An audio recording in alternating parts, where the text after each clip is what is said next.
जो वासंतीर की घटना हुई पिछले दिनों, वो बहुत ही निंदनीय घटना है और थार की अपना को शर्मसार करने वाली घटना है।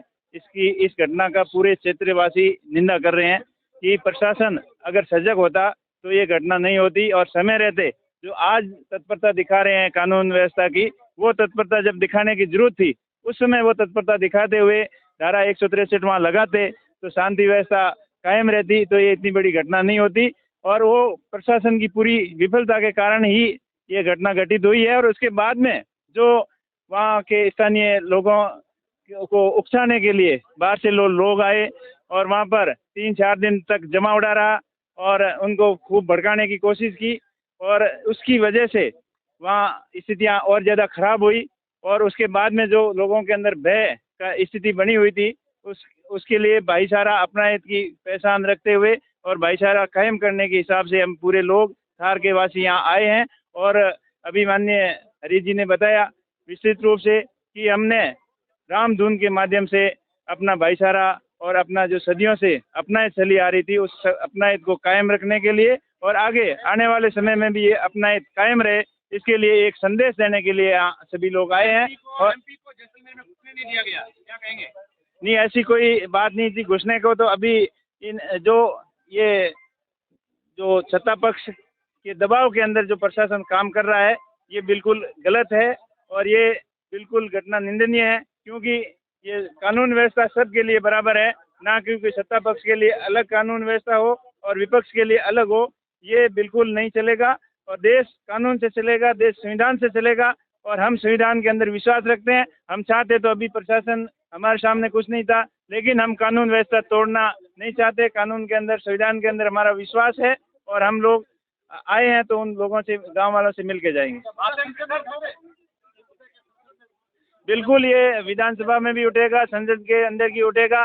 जिस प्रकार पोखरण विधायक ने जो बयानबाजी की है कि ये दरबार की जमीन थी, ये उसकी जमीन थी, वर्ण व्यवस्था की जो व्यवस्था की कि ये शूद्रों का काम ये होता है, क्षत्रियों का काम ये होता है, इस तरीके से जो उकसाने का काम किया है उसकी हम घोर निंदा करते हैं। और इस मामले को उच्च स्तरीय जांच के लिए हम लोकसभा में और विधानसभा के अंदर भी हमारे पार्टी के नेता उठाएंगे। हाँ बिल्कुल, संसद के अंदर भी इस मुद्दे को उठाएंगे।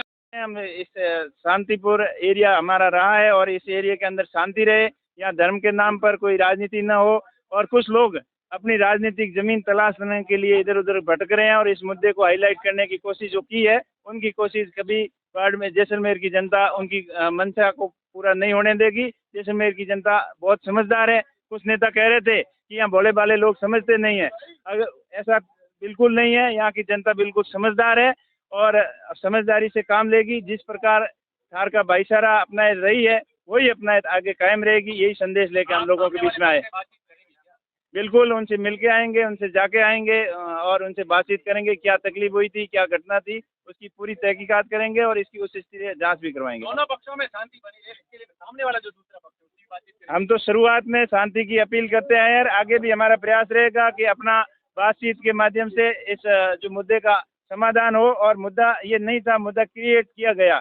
और आज जो देश और प्रदेश के अंदर जो व्यवस्था है, आज किसान परेशान है, युवा बेरोजगारी के लिए दर दर की ठोकरें खा रहा है, उन सभी मुद्दों को से ध्यान भटकाने के लिए सत्ता पक्ष का काम यही है कि ध्यान कैसे भटकाएं और अपना असली मुद्दों से ध्यान भटकाने के लिए इस तरीके की घटनाओं को अंजाम दिया जाता है, जानबूझकर दिया जाता है। ये प्री प्लान रहती है, क्योंकि जो रोजगार की मांग नहीं करे, किसान बिजली पानी की मांग नहीं करे और युवा रोजगार की मांग नहीं करे और जो खाली पद पड़े हैं और स्कूलों के अंदर अध्यापक नहीं है उनकी पब्लिक मांग नहीं करे, सरकार की नाकामियों को छुपाने के लिए इस तरीके की घटनाओं का अंजाम दिया जा रहा है। उनका हम विरोध कर रहे हैं और हम पूरी थार की जनता से अपील कर रहे हैं कि अपनी शांति बनाए रखें, भाई